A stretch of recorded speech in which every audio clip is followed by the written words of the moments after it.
Alright guys, welcome back to my channel. I'm pretty excited about today's video because I actually have been working on this one for quite a while, and I would also like to give a shout out to TT Artisan for sending me this really cool 35mm 1.4 lens for the X mount. It is available in just about every other APS-C camera out there, but I just happen to have Fujifilm, so it worked really well for me. This is a really cool lens, very unique design. One of my friends says it looks like a duck, which I have to agree. Also, the clicks on the aperture are really nice, which is a really good thing. Having that 1.4 is really nice for low light, or if you want some background separation, which who doesn't? You know, that's how the world works now. The focus ring works really well. It's very smooth. I mean, I can turn it all the way with just one turn, just like that. One turn, just like that. That's really awesome. A lot of people complain about the chromatic aberration that comes out of these lenses, and honestly, I don't notice it unless I am trying to achieve that. So if I go outside and point up towards a tree, of course, it's not gonna look great unless you stop down a lot. But I don't shoot like that, so that's not something I have to deal with on a regular basis. Another thing is that shooting wide open on this, it is sharp in the center, which is great, right?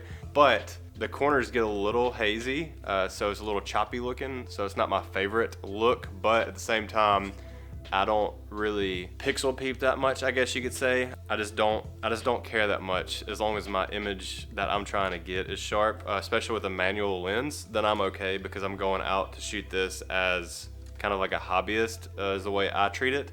I don't have that big of an issue with the sharpness in the corners not being the best, but once you stop down to f2, everything begins to settle down a little bit, and it looks a lot better in the corners if you're one of those people that worry about corners and stuff. But I want to tell you that I really think this is a great lens, and honestly a camera for a beginner or somebody that's just wanting to get into it and not really take it too seriously, because this is a $75 lens, which I did not have to pay for, thankfully. Thanks again, TT Artisan. But the camera has been mine, and it was $250. So $325 for all of this, and you have a very capable camera if you know what you're doing. Speaking of knowing what you're doing, this honestly slows you down so much that I think you take less photos, because once you get the one you want, then you're not taking a lot, if that makes sense. You're kind of like, boom, got it.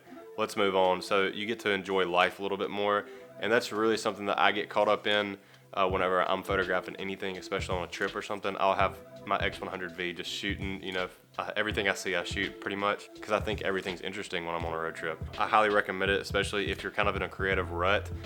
Grabbing something like this is a really good idea, and especially because it's so cheap, you can buy a couple manual lenses and keep yourself out of that rut for a little while. So like I said, I really enjoy this lens. It's really cool. It's very interesting. The bokeh looks good, and yeah, I mean, it works. It does really good. I enjoy it, and I'm gonna keep this lens for a long time. I'm getting rid of my 50mm 0.95 7 Artisans for the X mount. So if you have a Fujifilm and you want a cool lens, here you go. At the end of the video, I'll tell you how you can get this for free. And there's only one of them, unfortunately, but that's all I have. So I'm gonna tell you at the end of the video how to get this lens. I hope you enjoyed these images that I'm gonna show you from the 35mm 1.4 the Fujifilm. Like I said, they're out there for just about every APS-C camera there is. So I'll catch you guys in just a few minutes. Peace.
guys, thank you so much for watching this short video with the sample images. I really hope you guys did like them. Let me know what your favorite is down below. So this lens overall performed very well, and I really like the handling of it. As I said previously, it has nice clicks, the focus ring feels really good, and I just really enjoy shooting with it. I enjoy how small it is. I mean, it looks small on the XE1, and if you know Fujifilm, the XE1 is the smallest camera they have. So I think it handled really well. Obviously it's a manual focus lens, so it takes a little bit more time, which can be good, especially if you're trying to slow down like I spoke about before. It is not the sharpest on the corners, but on the center of the photo wide open, it is.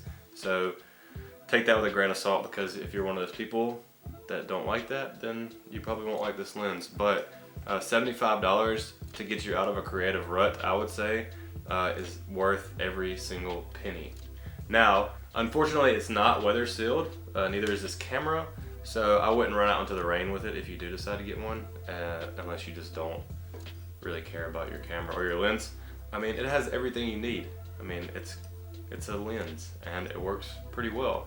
So I highly recommend this lens to just about everybody who just needs something different in their life. And yeah, I'm gonna put a link in the description below so you can grab you one. If you're wondering how to get the 50mm 0.95 for the X mount, just make sure you go over to my Instagram page, and on the very last post that I've posted, comment 0.95 so I'll know that you watched this video and that you want a chance to win this. And then we will send you a message, whoever wins, and yeah, you'll end up with a free lens, which is really cool, no matter where you are. So yeah, that'll be great. I can't wait to give this to somebody, and I can't wait to see what you do with it. So I'll catch you guys next time. Until then, peace.